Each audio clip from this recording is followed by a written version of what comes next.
আসসালামু আলাইকুম। ইফাতারা সুরভি আমন্ত্রণ জানাচ্ছি এনটিভির মধ্যাহ্নের খবরে। আগামী 12 ফেব্রুয়ারি জাতীয় সংসদ নির্বাচন ভবিষ্যতের সব নির্বাচনের জন্য একটি মানদণ্ড স্থাপন করবে বলে মন্তব্য করেছেন প্রধান উপদেষ্টা অধ্যাপক মোহাম্মদ ইউনূস। বলেন, সরকার একটি অবাধ, সুষ্ঠু ও অংশগ্রহণমূলক নির্বাচন আয়োজনের জন্য পুরোপুরি প্রস্তুত।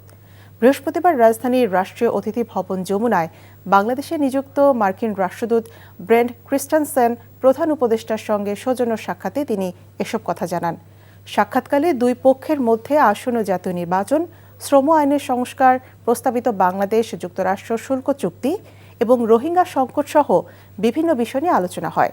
উপদেষ্টা বলেন, 12 ফেব্রুয়ারি নির্বাচন অবাধ, সুষ্ঠু ও স্বচ্ছ হবে। তিনি জানান, ইউরোপীয় ইউনিয়ন বিপুল সংখ্যক নির্বাচন পর্যবেক্ষক পাঠাবে এবং অন্যান্য উন্নয়ন সহযোগীরাও পর্যবেক্ষক পাঠাবে বলে তিনি আশাবাদী।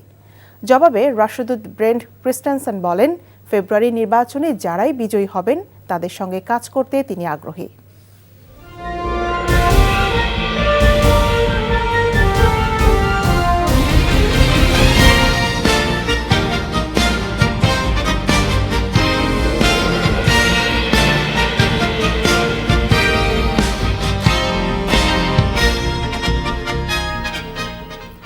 রাষ্ট্রকে পুনর্গঠন ও মেরামত করতে হলে সব ধর্মের মানুষকে নিয়ে ঐক্যবদ্ধভাবে এগোতে হবে বলে মন্তব্য করেছেন বিএনপি চেয়ারম্যান তারেক রহমান।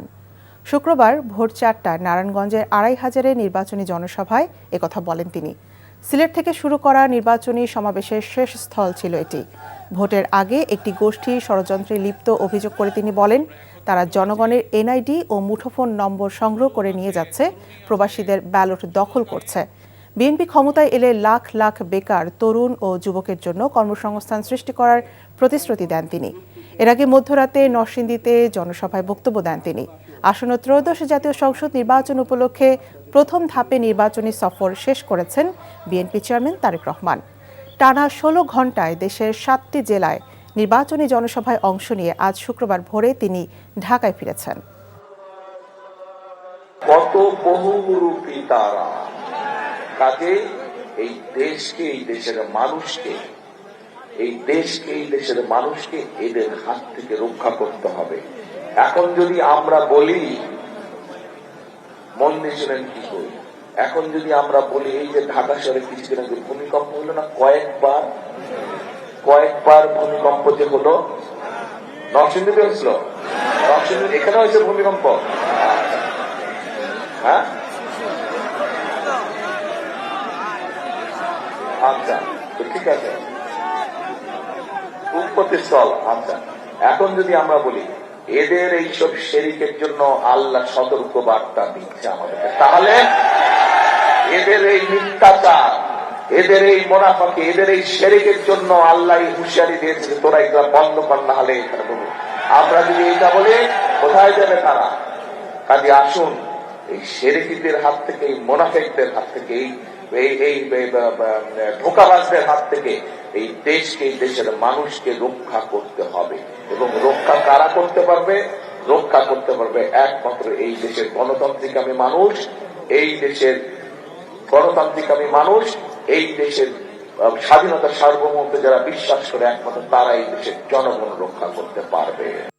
10 দলীয় জোটের গণজোয়ারে আতঙ্কিত হয়ে একটি দল এখন উল্টোপাল্টা বক্তব্য দিচ্ছে বলে অভিযোগ করেছেন এনসিপির আহ্বায়ক নাহিদ ইসলাম।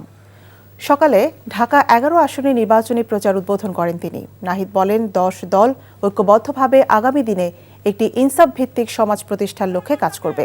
এবারের নির্বাচনকে প্রকৃত দেশপ্রেমিকদের সংসদে পাঠানো নির্বাচন উল্লেখ করে তিনি বলেন, 12 ফেব্রুয়ারি নির্বাচনের মাধ্যমে জনগণের প্রকৃত বিজয় ছিনিয়ে আনা হবে। ঢাকা 11 আসনের জনগণের প্রতিশ্রুতি দিয়ে তিনি বলেন, নির্বাচিত হলে চাঁদাবাজি ও সন্ত্রাস সম্পূর্ণভাবে নির্মূল করা হবে। গণভোটে হ্যাঁ ভোট দেওয়ার আহ্বান জানিয়ে তিনি বলেন, হ্যাঁ ভোটের মাধ্যমে সুশাসন নিশ্চিত করা সম্ভব। এক চাঁদাবাজ চলে যাবে, নতুন চাঁদাবাজ তৈরি হবে, এর জন্য আমরা রক্ত দেই নাই। সারা বাংলাদেশের ছাত্র জনতা, শ্রমিক, মহিলা আমাদের পক্ষে যেভাবে রাস্তায় নেমেছে, বাসায় বাসায় গিয়ে প্রচারণা করছে, জনজোয়ারকে ভয় পেয়ে গিয়েছে একটি দল। এই জনজোয়ারকে ভয় পেয়ে এখন নানান ধরনের বিভ্রান্তিমূলক কথাবার্তা ছড়ানো হচ্ছে। ঝালকাঠির দুটি আসনে নির্বাচনে সুষ্ঠু পরিবেশ চান ভোটাররা। পছন্দের যোগ্য প্রার্থীকে দেখে ভোট দিতে চান বাসিন্দারা। নির্বাচনী আচরণবিধি কঠোরভাবে প্রতিপালনে মাঠ পর্যায়ে নজরদারি করছেন বলে অতিরিক্ত জেলা ম্যাজিস্ট্রেট জানিয়েছেন। KM সবুজকে সাথে নিয়ে রাজু আহমেদ রুবেলের তোলা ছবিতে রিপোর্ট নিয়ামুল আজিজ সাদেকের।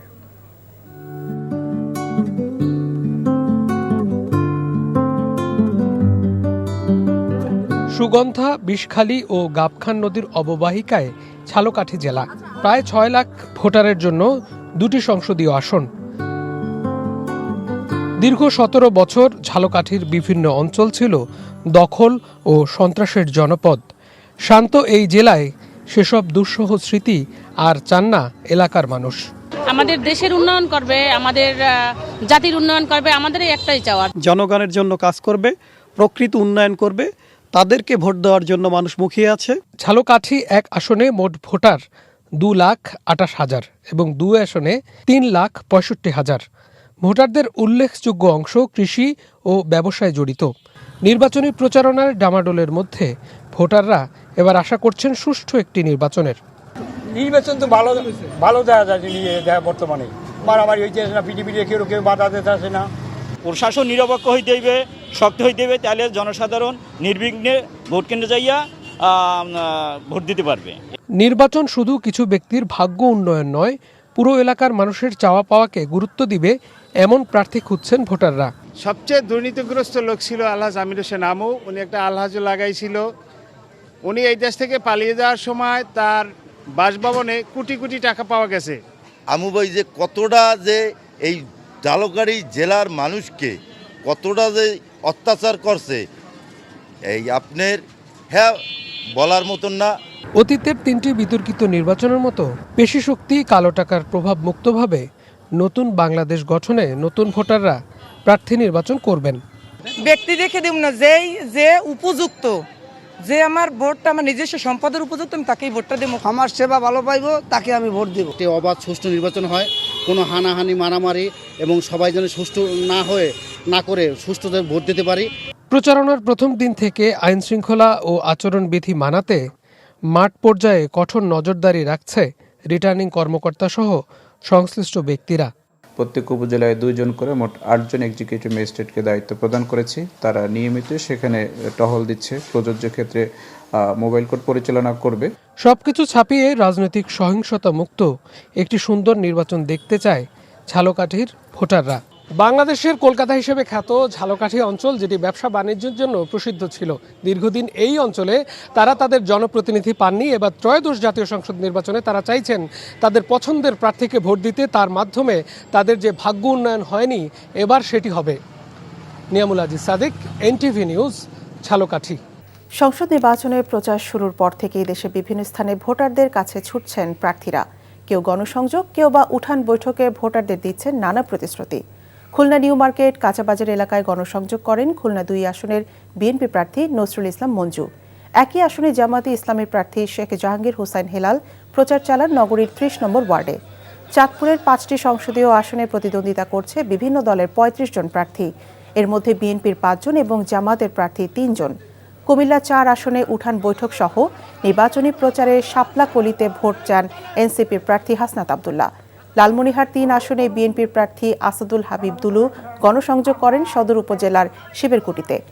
লালমনিরহাট 2 আসনে প্রচার চালান বিএনপির প্রার্থী রকুনউদ্দিন বাবুল সহ বিভিন্ন দলের প্রার্থীরা।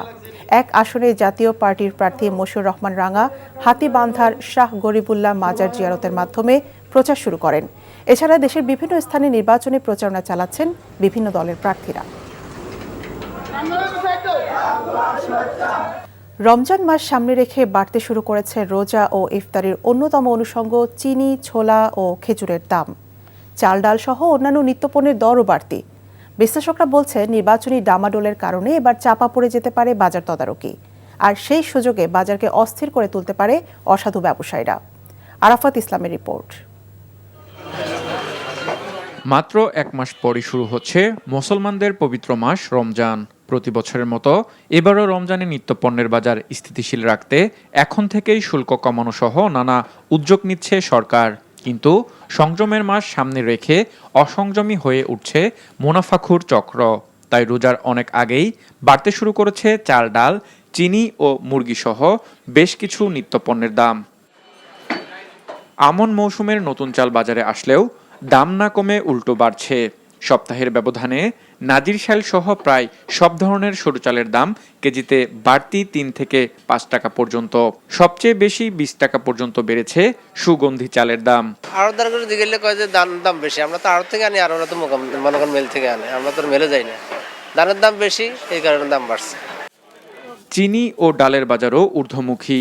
কয়েক মাস স্থিতিশীল থাকার পর নতুন করে চিনির দাম কেজিতে বেড়েছে 5 টাকা, আর ডাল জাতীয় পণ্যের দামও বাড়তি। এই সপ্তাহে আপনার মুসুরির ডাল আর হলো ছোলা, এই দুইটাতে একটু বেশি বাড়ছে, আর চিনিটা বাড়ছে, কেজিতে প্রায় 5 টাকা বাড়ছে। বেড়েছে মুরগির মাংসের দামও। কেজিতে 10 টাকা বেড়ে ব্রয়লার বিক্রি হচ্ছে 180 টাকায়, আর 20 টাকা বেড়ে সোনালী মুরগির কেজি 280 থেকে 300 টাকা।